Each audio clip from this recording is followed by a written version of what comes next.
5:30 in the morning.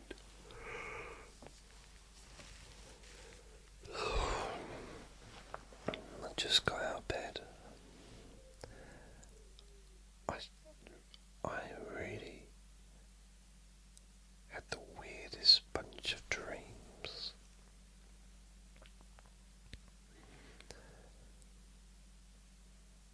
It all started off right where I was lying in bed and I started remembering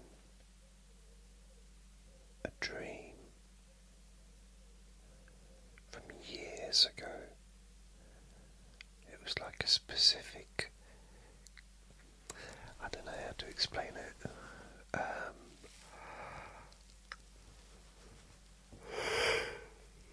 without yawning.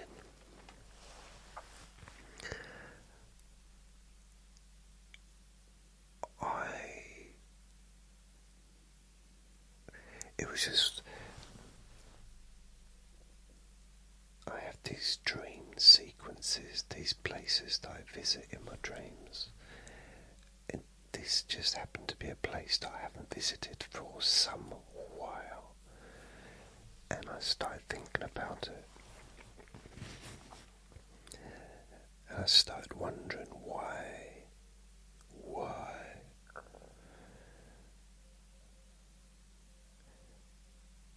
But some of the dreams I had last night, it was very, very strange, almost unnecessary. My voice is still a little bit crackly due to the COVID, although I'm on the mend. Uncle Sausages is being moved into a nursing home today.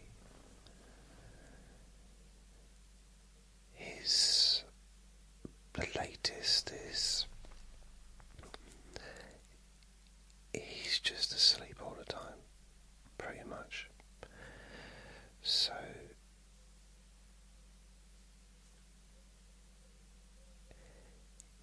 he had a visitor last night, and she let me know that when she was with him, the whole time he was asleep, and they couldn't wake him up. They tried to wake him up just to sort of, let him know that he'd had a visitor, but he wouldn't wake up.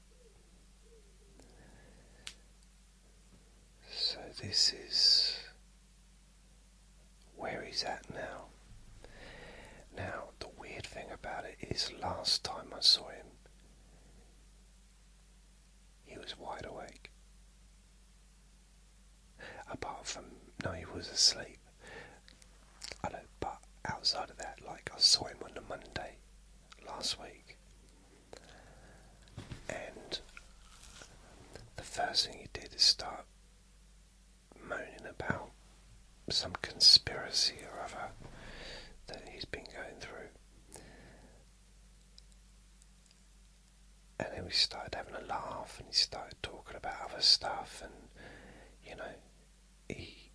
I went and got him some drinks and things like that from downstairs in the shops. Did you hear that? In. My voice is crackly, very crackly.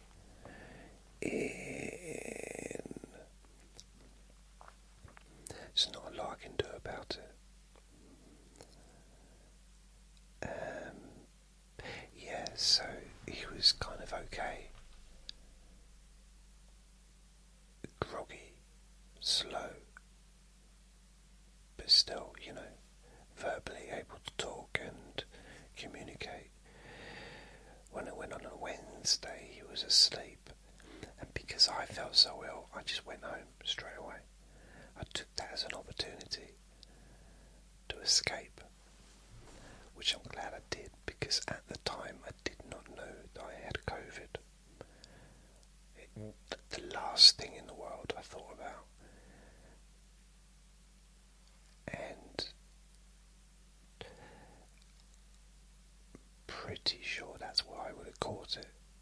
because that's the only place I've gone to for the last 5 weeks was the hospital. So I must have caught it there, I guess.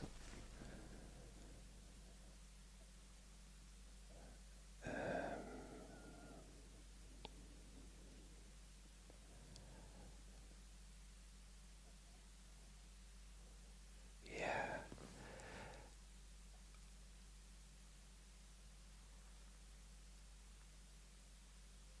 Just trying to think. Yes, I saw him, he was asleep. And since then, he's spending more and more time asleep. He had a fall the other day. They found him on the floor in the bathroom. And so he's kind of bedridden now as well. It's weird. So since I last saw him, when he was still fiery, verbally still talking and still chatty and still opinionated and all that, and the next time I see him, which will be in a couple of days' time when the COVID's cleared, hopefully, he's just going to be there asleep. It's weird. How quickly that part happened.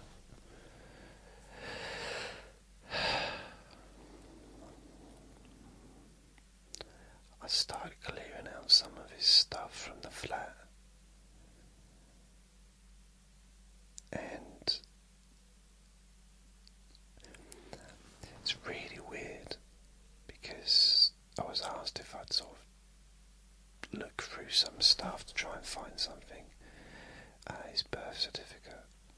So I did it, and I did find it, but I've also found a bunch of photographs which he had hidden away, photographs of him when he was a baby. It's weird because he's there and he's got he almost looks the same long hair, same beard.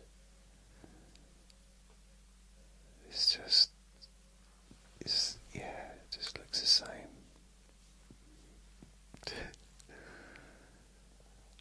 There's pictures of his mum.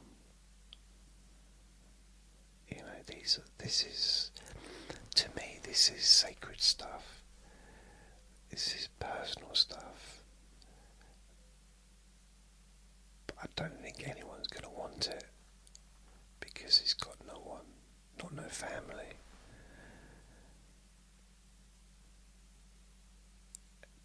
It's really got me thinking about life. Dun, dun, dun. It's just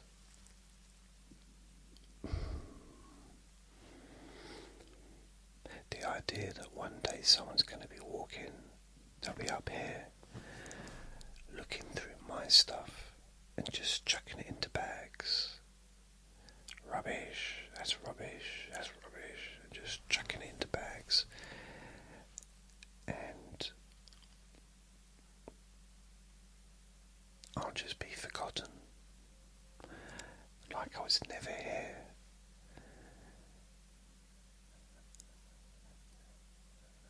It just seems weird.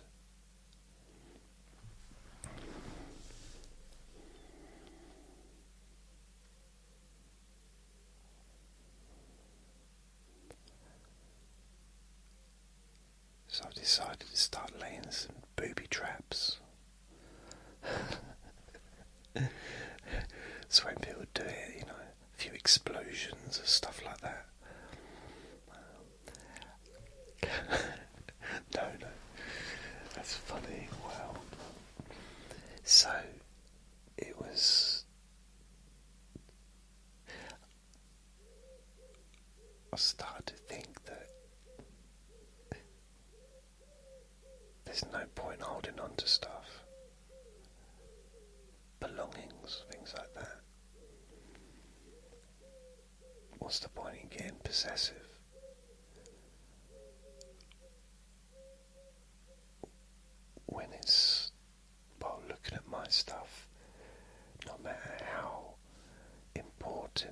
seemed to me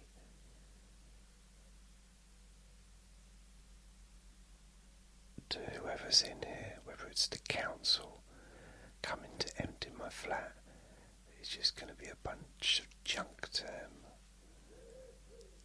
Just going to be rubbish.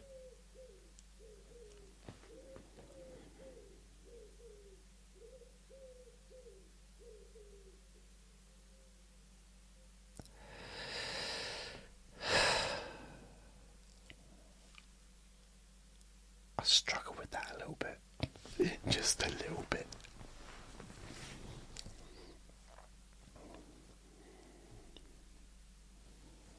Not that I've really got like a lot of stuff,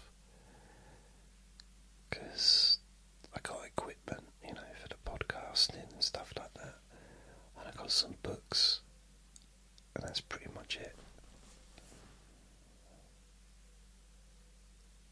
I got a dirty carpet.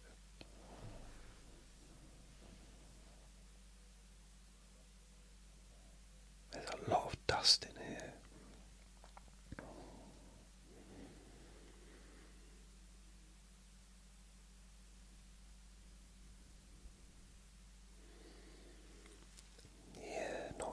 I suppose not a lot of stuff, but I just wonder, is there any point having anything?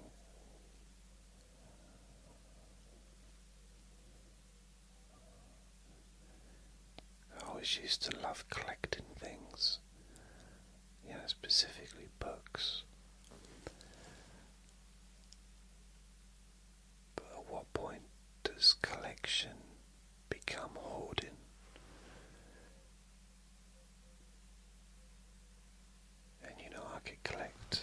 I could have 10,000 books on the walls in this flat and look at them and drool, get all excited when I look at them.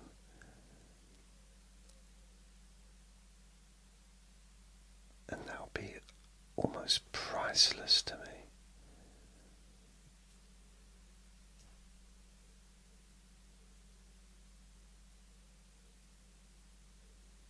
Then one day, knowing that it's just going to be bagged up and chucked onto a skip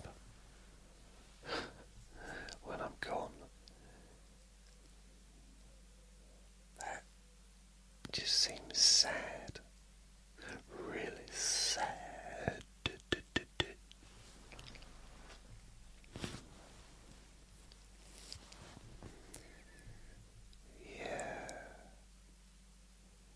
Started watching Happy Gilmore 2 the other day.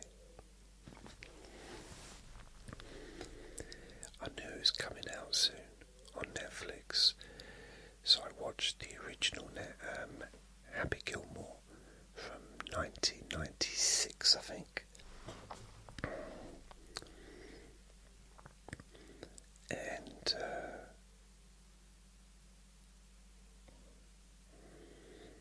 that was quite weird watching it back. I don't actually think I've watched it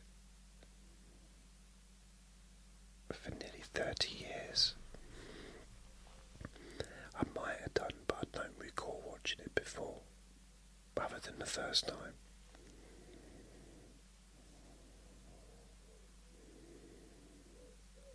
So I started watching Happy Gilmore 2, and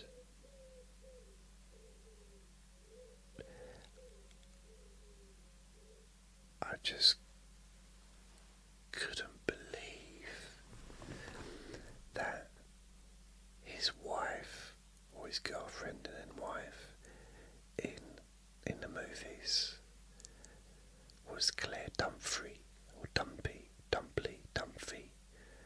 from Modern Family.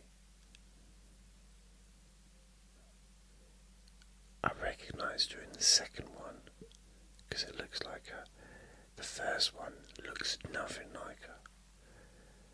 But then it was 29 years ago, where they probably made it 30 years ago. If it was released in 96, they probably made it in 95.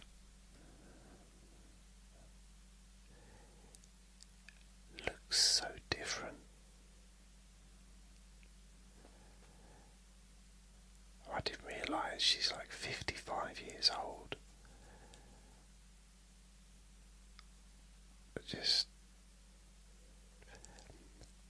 I don't know why I thought she was in her 40s or something.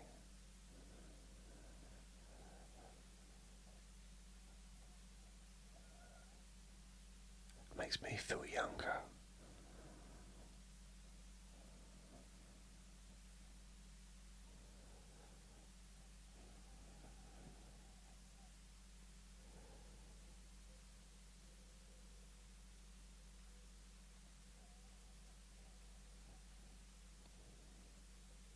That was a long pause, wasn't it? What did they say? There should never be any radio silence. Oh, tough. The rules are to be broken.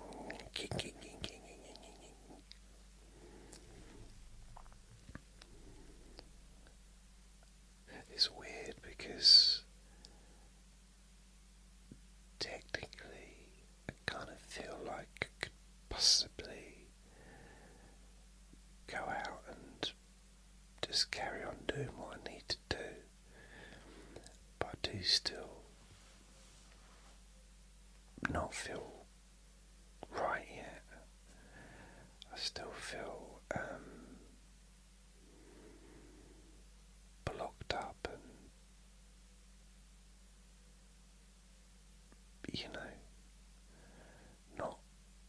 not clear.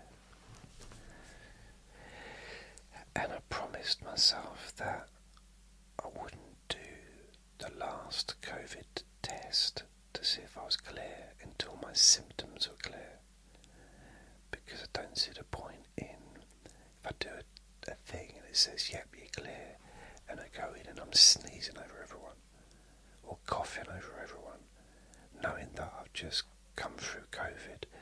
That doesn't seem like a very bright thing to do in a place full of people that are very, very ill.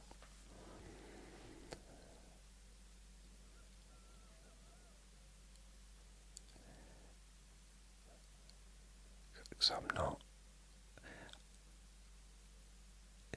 know there's people that think that they're heroes because they go out even when they're ill. So they're going out and they're sniffing and they're sneezing and they're coughing over everyone, and they go into the office and they got the pride of never had a day off work since they started working 900 years ago, and they're sitting at their desk and in an office with air conditioning which spreads every single germ possible to all the other offices around the building, and they turn up and they're dripping, and it's like a swamp. They're like a walking swamp, and they feel so proud. I don't have time off. I got to work. I don't phone in ill. Me. And I've never been one of them. I was a little bit like that when I was a kid. Work ethic and all that. My dad tried to force a work ethic in me. It semi-worked for a little while, but as I got older, I used to work with a cold. I'd go to work with a cold, and once I hit my 30s, my middle 30s,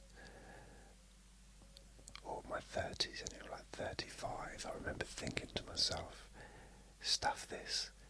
If I've got a cold, I'm staying at home. I'm not spreading it.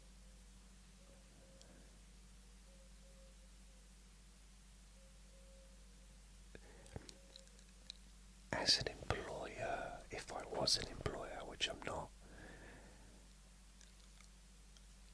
if I had 100 staff working in an office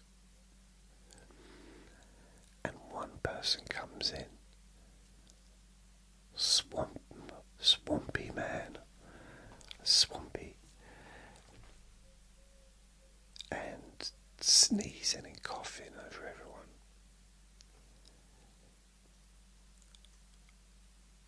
I don't think, I mean, I don't know, I might have a completely different attitude if I was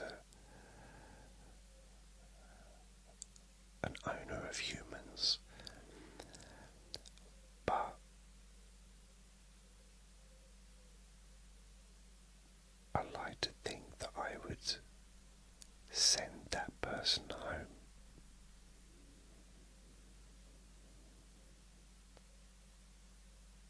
So that they don't contaminate the whole building. Because I've seen that, I've seen people come to work so proud. Oh, I don't ever have time off work. At you. And then they recover. But during that recovery time, when they go from having a full-on cold to being fine, or flu, whatever it is, you see that the people in the building dwindling,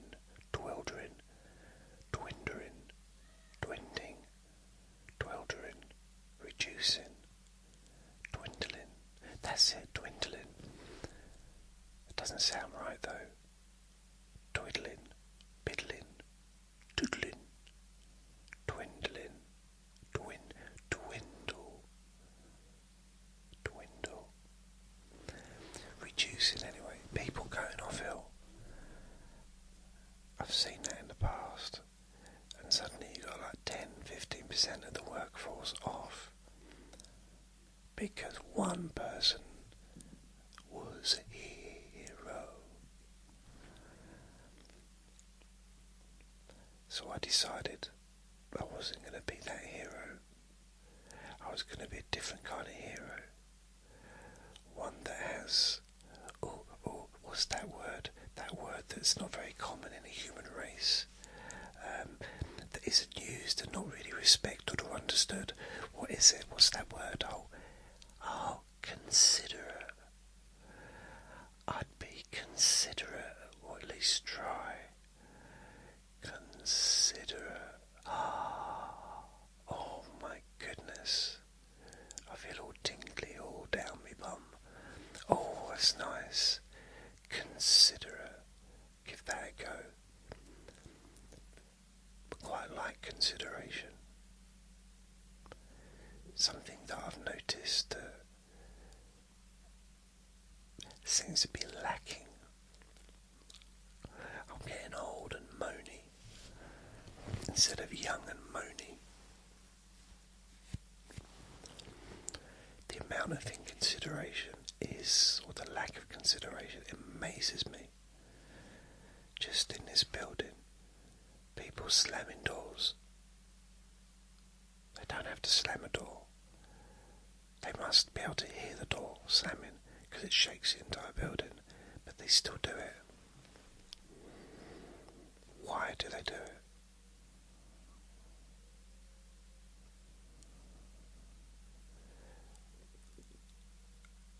Is there anything going on inside their brain? There must be. See, I'm a thinker. I'm not going to pretend that there's anything particularly intelligent going on, but I do think nevertheless.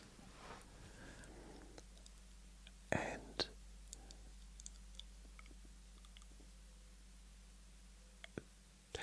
I try and show consideration even if I cross a zebra crossing and there's lights that have stopped the car. The car is not allowed to go over because the lights have stopped. I will still wave thank you to the car, sometimes even to the driver. Just a courtesy, just consideration, like thank you, acknowledgement.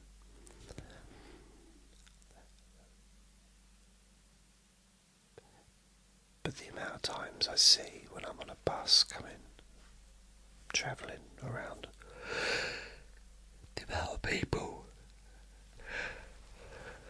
that just walk across the road and don't even look the traffic stopped. I guess maybe some people are shy,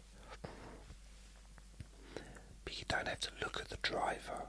I don't look at the driver, I just gaze my eyes in the general vicinity of where the driver may be sitting and just put my hand up.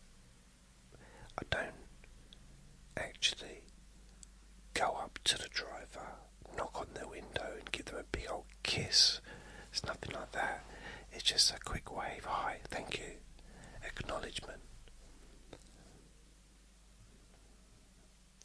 Also, if they're sitting and they've already been sitting there for maybe 20 seconds, and then I go to cross the road, I put my hand up so they can see me,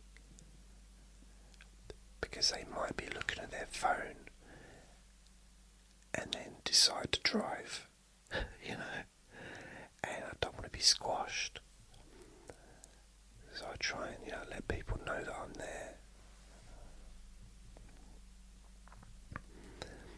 I remember one time there was this, it was up near town, and it wasn't a zebra crossing, but it was a crossing, and the lights stopped and the cars stopped, But what this did is it turned really quickly from being stopped to start, so the cars would just move, and they didn't seem to take any notice of the people. And because it was a busy crossing, it was weird. Well, once there was 2 lanes, so the first lane we were crossing and the person was there. Now the other lane was clear, but what people would do is sometimes, well, basically if you're going to cross the road, you have to check both lanes. Just don't assume that the other lane's going to stop. Well, this person had a pram with them, and they pushed the pram straight into the road ahead of them because the lights were on red, so therefore the traffic had to stop.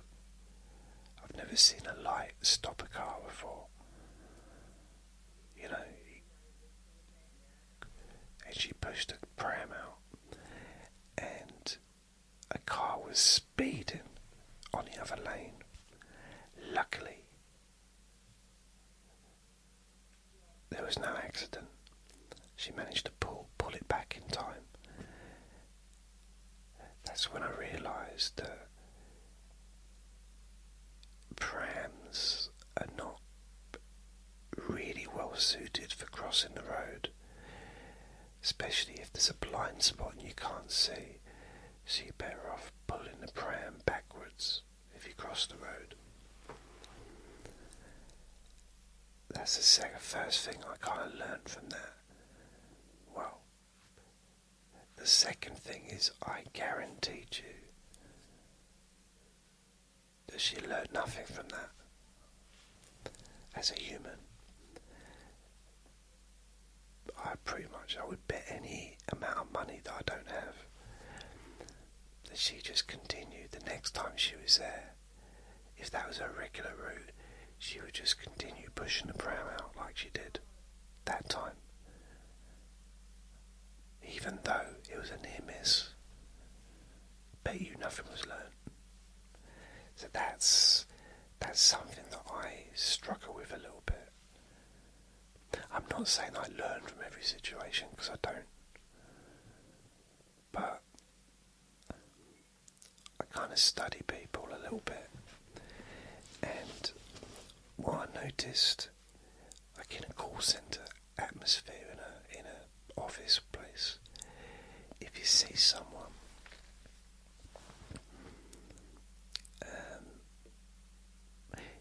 this is weird, I don't know why, but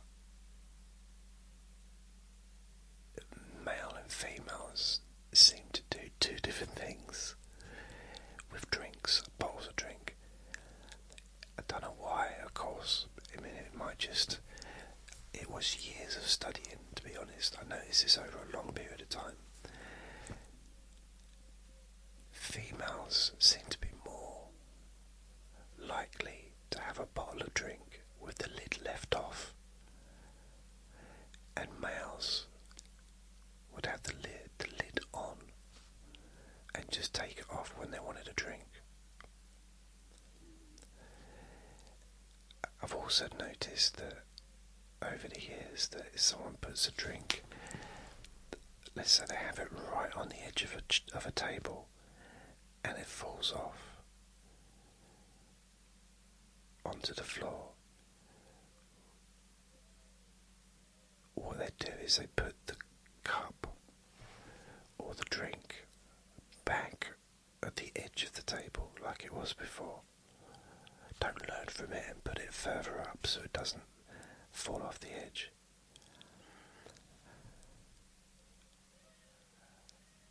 Or if it falls over, they don't put the lid on. They leave the lid off still.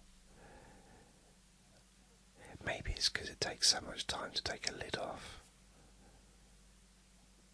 If they got a flip lid, that might be easier. I don't know.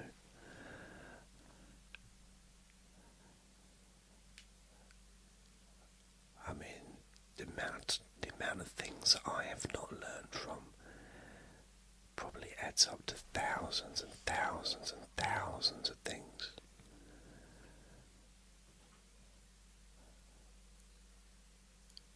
I do try. I do. And I think sometimes there's things that we almost have no choice about learning from.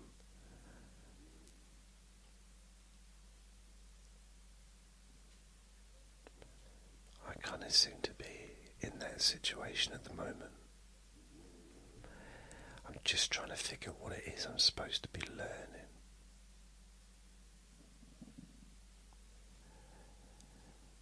But if I listen to my tummy dum-dum,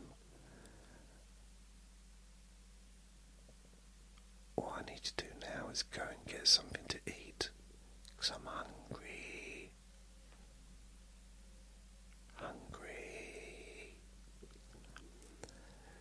So, thank you for listening.